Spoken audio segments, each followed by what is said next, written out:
Sir gravitation के sir problem थोड़ा फिर से लो ना। हाँ दे रहा हूँ बेटा, ग्रेविटेशन के प्रॉब्लम में दे रहा हूँ।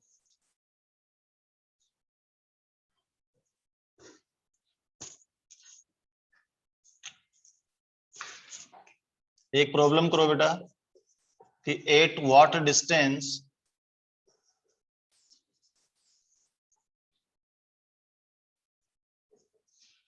Two bodies of masses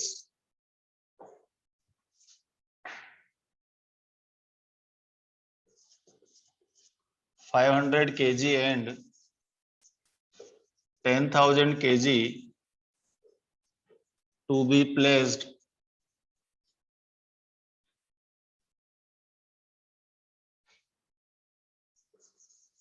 that they experience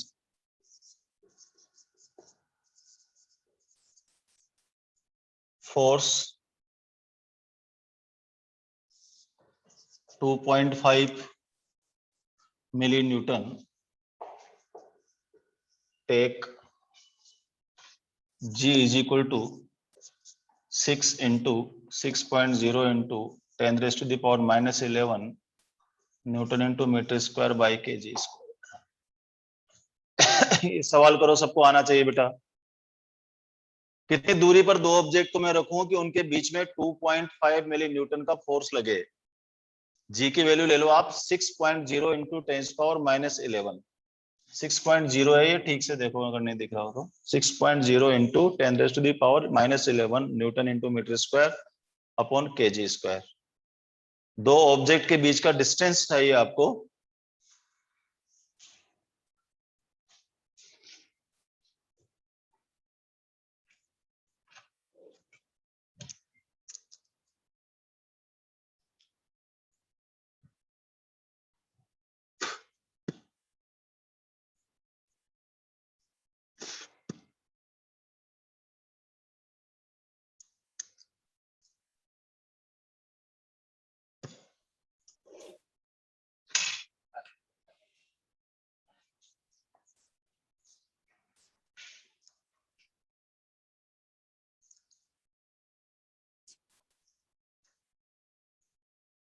कोमल कदम, जल्दी आंसर चाहिए बेटा।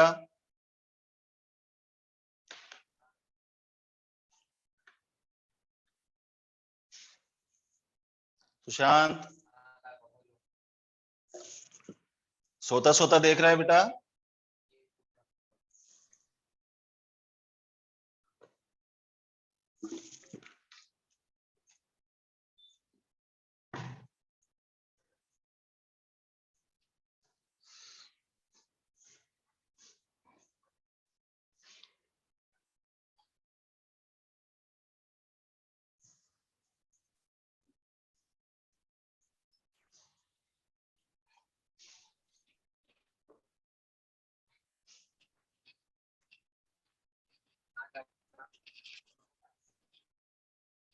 अभी तक आंसर नहीं आया किसी का, गंदी बात, जल्दी करो।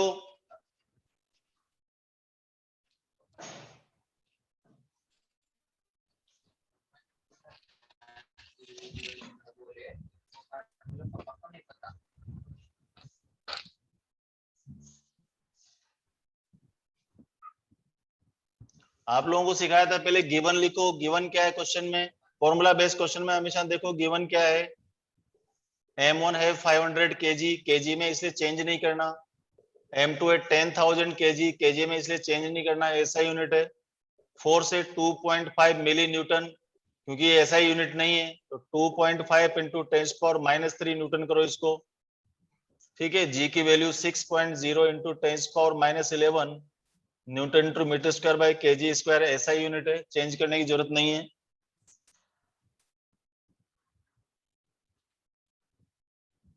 फिर क्या बोला था मैंने, फिर फॉर्मूला देखो, न्यूटन्स लॉ ऑफ ग्रेविटेशन का फॉर्मूला वेक्टर में नहीं लिखूंगा तो माइनस लिखूंगा। m1 m2 by are square आपको निकालना है, तो जी m1 m2 divided by f। जी है 6.0 इंटू 10 पावर माइनस 11, m1 है 500 kg, m2 है 10,000 kg डिवाइडेड बाय फोर्स है 2.5 into 10 raise to the power minus 3।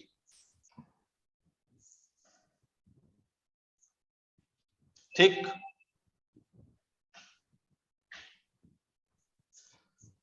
देखो जरा, इसको रहने दो 6, इसको रहने दो 5,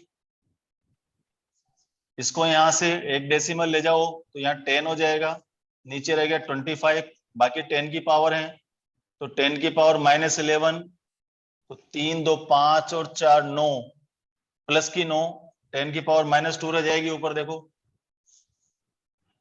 ये हो गया हमारा 5 5 जा 25, 5 2 जा 10, 2 6 जा 12 इंटू 10⁻², आर स्क्वायर, तो आर इज इक्वल टू क्या हो जाएगा, √12 इंटू 10⁻⁻1, 2√3 इंटू 10⁻⁻1, और √3 को चेंज कर दोगे तो 2 इंटू 1.73 लेकर के चेंज कर दो इसको 10⁻⁻1, तो ये आ गया आपका 2 3 जा 6, 2 7 जा 14, 1 2 and 1 3, 3.46 इंटू 10⁻⁻1, ये मीटर में, ये अच्छा नहीं लग रहा मीटर में, तो इसको क्या करो, सेंटीमीटर में कन्वर्ट कर दो, ठीक है। अभी ये 0.3 आ रहा है, सेंटीमीटर में कन्वर्ट करने के लिए क्या करना पड़ेगा, 10⁻² से मल्टीप्लाई करना पड़ेगा, तो ये हो जाएगा 34.6 सेंटीमीटर। किसका आया था आंसर, ये किसी का भी नहीं आया था, किसी ने किया ही नहीं, आपने सोचा सर कर देंगे ना, अभी हमारी क्या जरूरत है करने की, ठीक है। देखो अब इस पे सेकेंड टाइप का क्वेश्चन बताता हूं मैं आपको, सेकेंड टाइप क्वेश्चन कैसे आएगा इसमें, और मैंने आपसे कहा था कि ऐसे क्वेश्चन आगे 2 चैप्टर में और भी आएंगे। सेकेंड टाइप क्वेश्चन,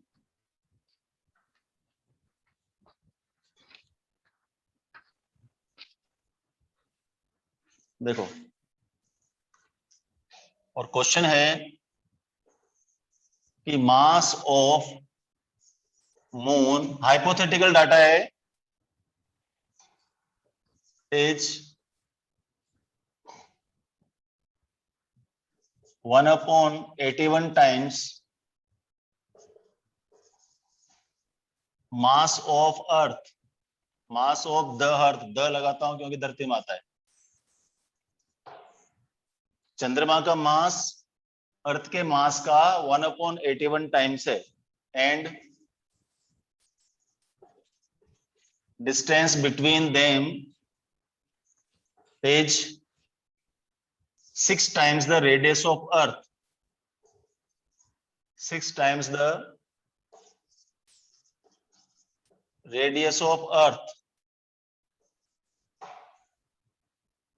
ठीक, at what distance from moon a body is placed that it does not experience any force, it does not experience any force। ये सेकेंड टाइप क्वेश्चन है जो इस चैप्टर में बन सकता है, कि 2 हेवनली बॉडीज के बीच में एक ऑब्जेक्ट रख दें, हम एक बॉडी रख दें,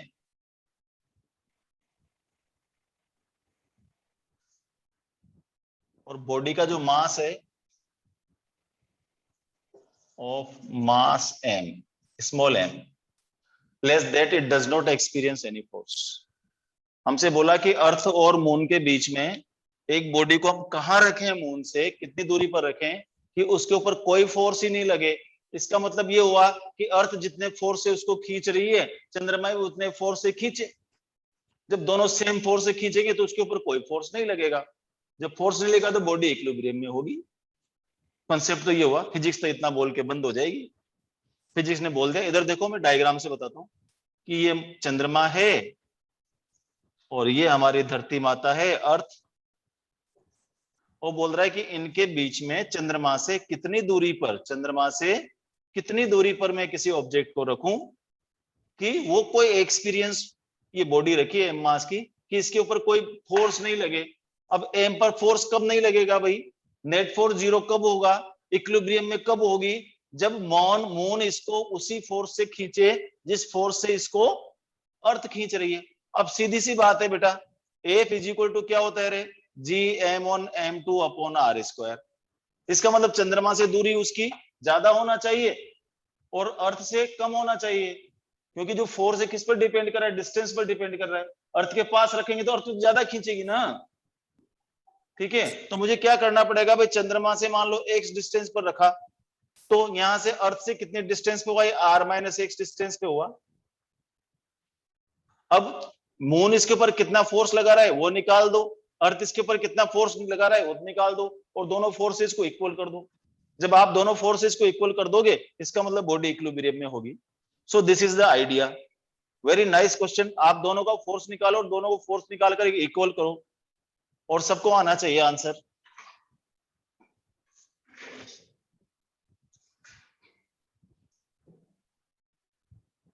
कंडीशंस मैंने आपको दे ही दी, मैं 2 मिनट कर देंगे तो बॉडी आ जाएगी। तो पहले देखो मैंने एफबीएम निकाला, एफबीएम का मतलब क्या हो गया, force on body due to moon. तो G mass of moon, mass of body divided by distance क्या थी उनके बीच की, एक्स। फिर दूसरा निकाला हमने force on body due to earth, earth ने बॉडी पर कितना फोर्स लगाया, दूसरी लाइन देखो, जी एम ई, अर्थ का मास, एम बॉडी का मास, और दोनों के बीच की डिस्टेंस कितनी, r-x। ठीक है, जीएम से जीएम तो कैंसिल हो ही गए। मास ऑफ मून का कंडीशन दे रखा है कि mass of moon is 1/81 times the mass of अर्थ। फिर एमई से एमई भी कट गया, दोनों का स्क्वायर रूट ले लिया और मैंने सोल्व कर दिया, तो x is equal to 0.6 R ही आ गया। ऐसा क्वेश्चन आपका निश्चित रूप से इलेक्ट्रोस्टेट में भी मिलेगा, ऐसा क्वेश्चन आपको मैग्नेटिज्म में भी मिलेगा, ठीक है। बस फर्क कितना है, वहां पर रिपल्सन और अट्रैक्शन दोनों होता है, और ग्रेविटेशन में केवल और केवल अट्रैक्शन होता है। चलो एक और सवाल भी देता हूं मैं आपको, सेम पैटर्न हो करके बताओ। सर केमिस्ट्री और बायो की क्लासेस होने वाले या नहीं? बेटा after lockdown.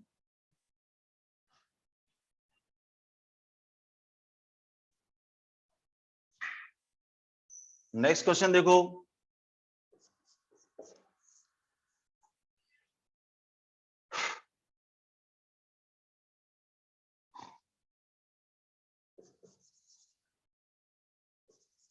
three bodies of masses m, 9m and 64m are placed in same line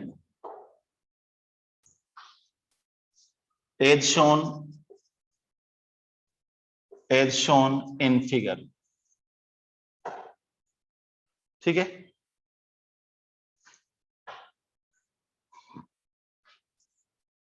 For equilibrium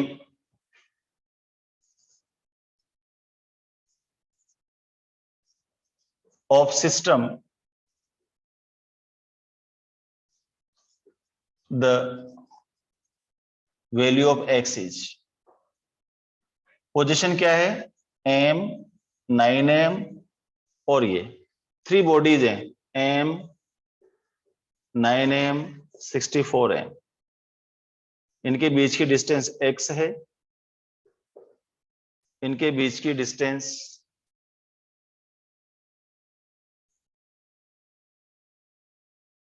3x है।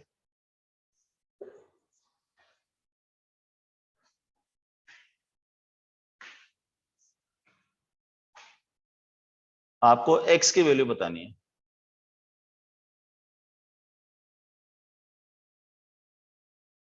या एक काम करो, ये x है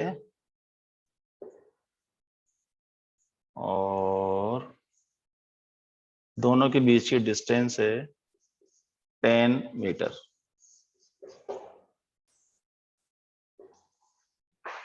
x की वैल्यू बतानी है आपको।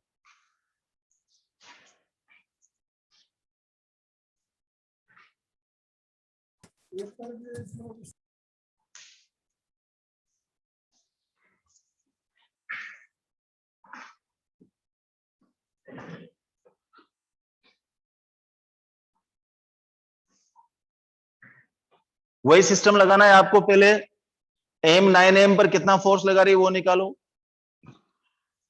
64 m वाला ऑब्जेक्ट 9 m पर कितना फोर्स लगा रही है वो निकालो, और फिर दोनों फोर्सेज को इक्वल कर दो तो आपके पास x की वैल्यू आ जाएगी।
एक आंसर आया है 10/9।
सर क्लास मॉर्निंग में रखो ना सर।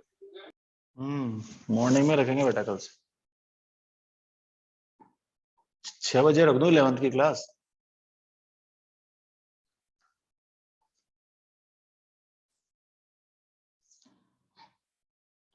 सात बजे रख देता हूँ 11th की।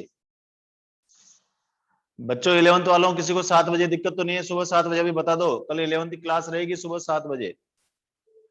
नहीं सर, कोई दिक्कत नहीं है।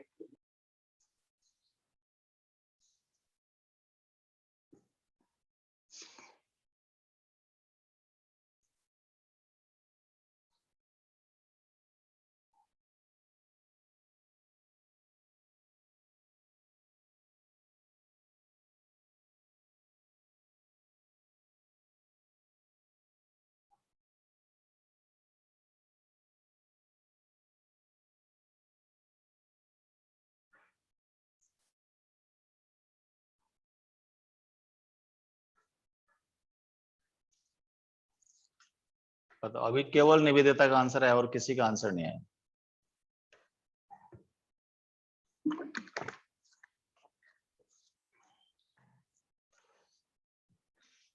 चलो चेक इट आउट। मैंने कहा था पहले इन दोनों के बीच फोर्स निकालो। पहला फोर्स हो गया जी एम 9m/x²। दूसरा फोर्स हो गया जी 9m/64m डिवाइडेड बाय 10 - x का होल स्क्वायर। क्योंकि यहां से यहां तक पूरा 10 है, यहां से यहां तक x है, तो कितना बचा? 10 - x। जो कट रहा है काट दो। देखो GM9m ऊपर क्या आ रहा है हमारे पास 1/x², यहां पर 64/x 10 - x होल स्क्वायर। तो 1/x is equal to 8/10 - x। तो इसका मतलब 10 - x is equal to 8x। तो 9x इज इक्वल टू 10। तो x is equal to 10/9 metre.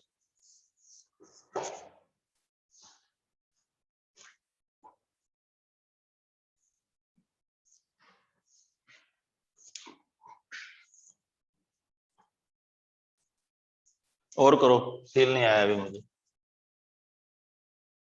दोनों अट्रैक्शन फोर्स लगा रहे हैं यहाँ पर।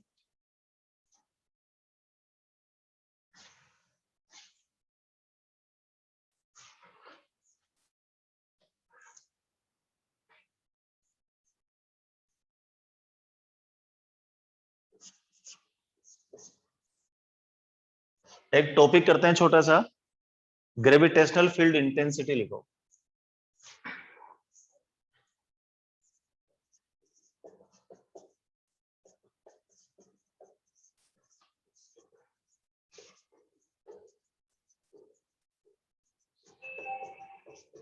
Gravitational field intensity.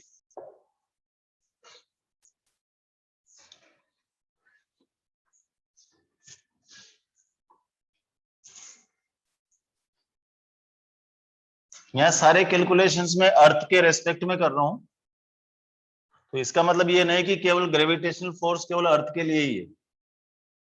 अर्थ जैसे कई सारे प्लेनेट हैं, ये सन के लिए भी ट्रू है, ये सारे प्लेनेट के लिए भी ट्रू है, सारे सैटेलाइट के लिए भी ट्रू है, और कोई 2 बॉडीज के लिए भी ट्रू है। इसलिए आप इस पर नहीं जाएं। मैं अर्थ के लिए इसलिए ले रहा हूं क्योंकि हम इस पे रहते हैं। ये अर्थ है, ये अर्थ का रेडियस है r e, mass of earth m e, और इसका फील्ड में यहां पर किसी पॉइंट पी पर कोई ए स्मॉल एम मास रखा हुआ है। ठीक है,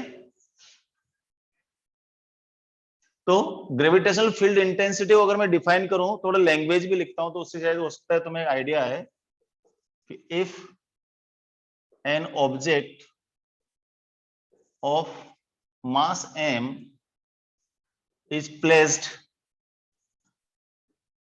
at r distance apart from center of earth,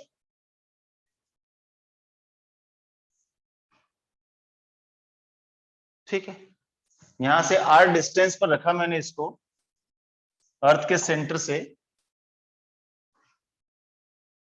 if an object is mass m is placed at r distance apart from center of earth, it experiences the force, it experiences force F due to earth, ठीक है, और वो force F क्या होगा बोलो कि G is equal to m e m by are square are के। Negative sign इसलिए लगाता हूं मैं क्योंकि ये अट्रैक्शन फोर्स है, और आर कैप इसलिए बताया कि इसका जो फोर्स का डायरेक्शन है, वो फोर्स का डायरेक्शन उन दोनों को मिलाने वाली लाइन के अलोंग है। फोर्स का डायरेक्शन दोनों को मिलाने वाली लाइन के अलोंग है, तो F is equal to minus G M e m by are square r cap. This is the force experienced by that object due to earth. अब अगर मान लो m इज इक्वल टू 1 रख दूं, m is equal to 1 unit mass अगर मैं बोलूं इसको, तो फिर ये F जो है F बाई m, चलो मैं एक चीज और लिख देता हूं पहले। तो इसका मतलब gravitational field intensity is force, कौन सा force, is equal to gravitational force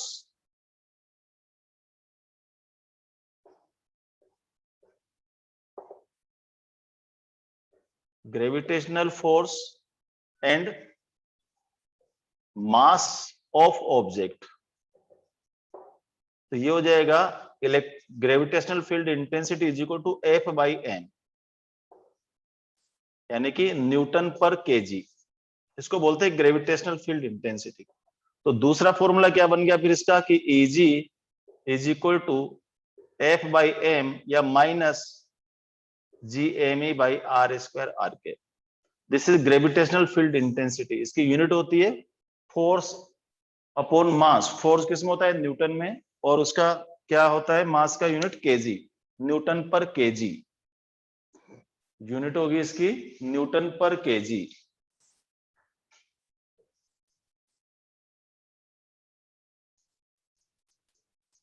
और इसकी डायमेंशन बताओ, फोर्स की डायमेंशन m1 l1 t-2, मास की m1, इसका मतलब m0 l1 t-2, एक्सीलरेशन के बराबर होती है इसकी यूनिट। नोट करो फटाफट, ये कॉन्सेप्ट सारे नोट किया करो बोर्ड से।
कर लिया note? Gravitational field intensity it is force per unit mass.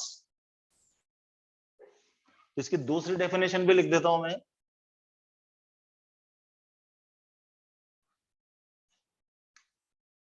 कि ग्रेविटेशनल फील्ड इंटेंसिटी, जीएफआई लिखता हूं जीएपी की जगह, gravitational field intensity is equal to force experienced by a unit mass in gravitational field। Gravitational field में अगर कोई ऑब्जेक्ट को रखूं जिसका मास 1 kg है, तो ग्रेविटेशनल फील्ड इंटेंसिटी होगी F/m। इसका मतलब ग्रेविटेशनल फील्ड इंटेंसिटी क्या है? एक तरह का फोर्स ही है जो यूनिट मास पर लगता है।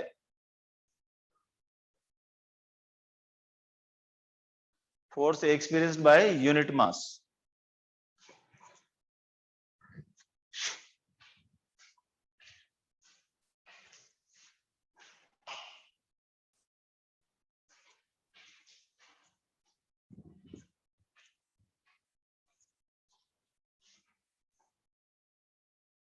अब दिख रहा है बोर्ड क्लियर?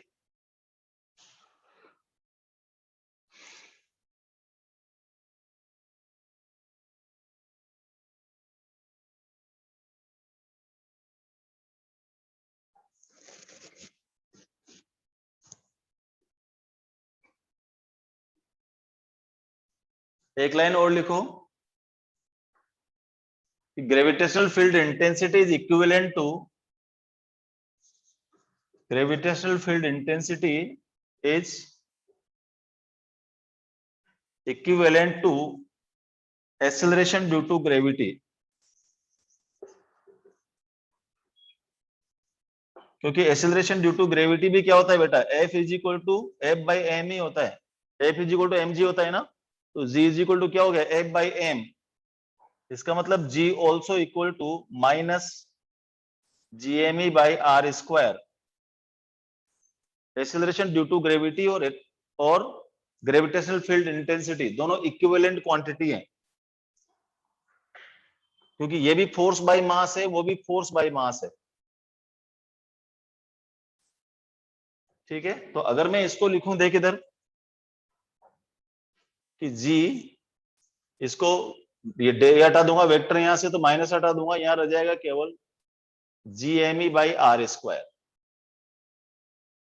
ये इसका ओरिजिनल मीनिंग है। अगर r की जगह में re+h रख दूं, तो G is equal to gme re+h² या gme re² बार ले लो 1+h/re²। तो G कैलकुलेट करना है तो मैं यहां से कर सकता हूं।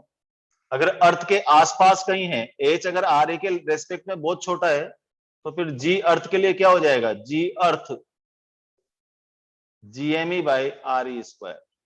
इसकी वैल्यू कैलकुलेट करो, देखो 6.67 इंटू 10⁻⁻11, मास ऑफ अर्थ होता है 6 इंटू 10⁻24 kg और रेडियस ऑफ अर्थ होता है 6.4 इंटू 10⁻6 मीटर। ये वैल्यूज आप रखोगे, इसको सोल्व करोगे तो आपको आश्चर्य होगा कि ये आएगा 9.81 मीटर पर सेकेंड स्क्वायर। करके देखो जरा एक बार।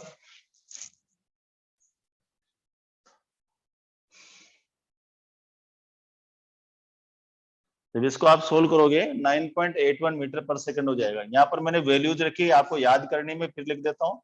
6 इंटू 10⁻24 kg अर्थ का मास होता है, अर्थ की रेडियस होती है 6.4 इंटू 10⁻6 मीटर या 6400 किलोमीटर, याद रह जाएगा। और जी की वैल्यू तो अपन जानते ही हैं, तो इसको जी अर्थ में कैलकुलेट करता हूँ। 6.67 इंटू 6 इंटू 10⁻11, ये रह गया हमारा 13 डिवाइडेड बाय 6.4 इंटू 6.4 इंटू 10⁻12।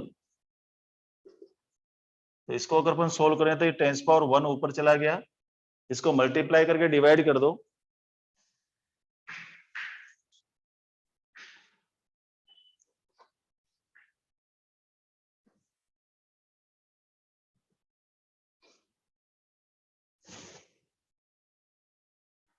जब इसको आप सोल्व करोगे तो 9.81 मीटर पर सेकेंड स्क्वायर आ जाएगा। तो अर्थ पर जो जी की वैल्यू होती है वो 9.81 मीटर पर सेकेंड स्क्वायर होती है।